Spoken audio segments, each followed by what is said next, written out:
she's interested. And that's very important when you do a show. Hi, Alex. Hi, Tony. Hi. Ginajudge namin yung pag-host mo. And what's going for you is you're very interested and that really matters. Thank you. Di ba, Boy? It's true. And si Boy naman sinabi, may presence ka. Pero ever since before naman, favorite ka na niya eh. So mag-thank you ka na. Ano ka na? What year are you? Supposedly, dapat 4th year na ako. I should graduate na this March. Pero dahil na-delay, mga 2 years pa. Pero okay lang. Don't stop. I mean, sige lang. Tony, saan ka umabot? Umabot ako ng 3rd year. Then I had to stop because... Anong course?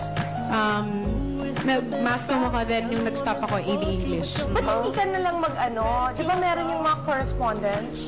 Yung mga online Yeah, I'm really planning actually this Open year. university. Kasama yun sa New Year's resolution ko na by June, talagang balak kong bumalik sa Because school. you're very bright, Yeah. sayang. Sayang kasi when I stopped because I was doing a movie, so sayang din yung opportunity. Let me say this. May mga bagay na natututunan talaga sa formal education. Yes. Wait, I was watching sa Puniring Boracay. Yung if I Were a Boy na kinanta mo. Oo nga, naalala kita. Sabi nga ng mami ko, di ba favorite ni Chris yun? Actually, ni James. Tapos sinabihan ko siya, but you're already a boy, babe. Tapos sinabi, hindi kasi daw yung pagkakanta, parang lahat ng angst ng babae sa mga karelasyon nila nanon. But bumibirit na to. Wow. Hindi kasi pang bumibirit yan. Ha? Actually, Hindi kasi naalala ko yung sinabi mo na because of the competition, di ba, na dati pakit-pakit lang yung pagkanta. Ngayon talaga, birit. Kaka-proud. Parang nasa level na ni Miss Lucha na. Wait, so I'll make her sing a bit of it because she was really bongga. Please. if I were a boy,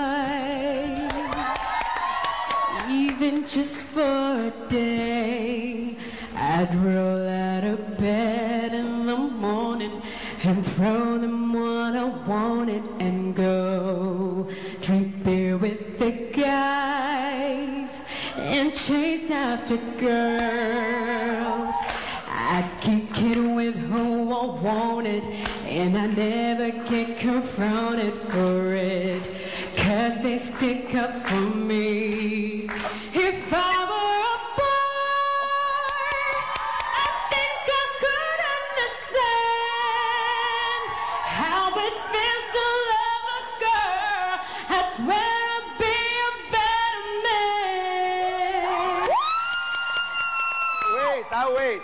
Nakaupo pa yan. Correct. Bravo. Kaya nga kabahan na talaga si Lani Miss Lucha. Here comes Tony. Okay, Sabi siya since sa akin, very good daw. Yeah, handa ka na, Lani. You listen to her at ikaw na Number yung one sabi pag... critic Kasi yan. dati nakikita ko siya, maganda siya kumanta. Tapos sabi ko, di ba na ano siya din sa mga pakit-cute sa ASAP? Sabi ko, di ba ang pakit mo na, hindi ka ganun. When in fact, you know that she can sing. Oo, kaya diba? nung nakita ko, very good. Ganun ka talaga. Saan ba nanggaling yung training for singing? My dad. Galing. Matyaga yung daddy ko when I was in grade school talaga. I remember, Binitrain ka na talaga. 12 o'clock yung pasok ko sa school. Mga 10 a.m. ginigising na ako noon talagang nagpa-practice kami. Would like to call in someone who's very close to you. Bringing your cake, your birthday cake. Oo. Mga kaibigan. Friend mo. Yes, Archie Alimanya. Ay, wow! Archie! Wow! At kasama si Brent. My favorite! Yes. Good morning, Archie. Good morning, Brent. Hi. Tinext ko si Nikki talaga nung nakita ko siya. Thank you, Archie. Happy birthday. Saan mo nakita? Okay. Sa ilan, binati ako ni Brent. Thank you, Archie. Sabi ko, thank you. Happy birthday. Dito natin nilagay, Archie. Okay. Una muna, Archie, ang iyong mensahe para sa iyong kaibigan. Happy birthday. Okay. Si Brett daw babate. What are you gonna say, Kanina? Happy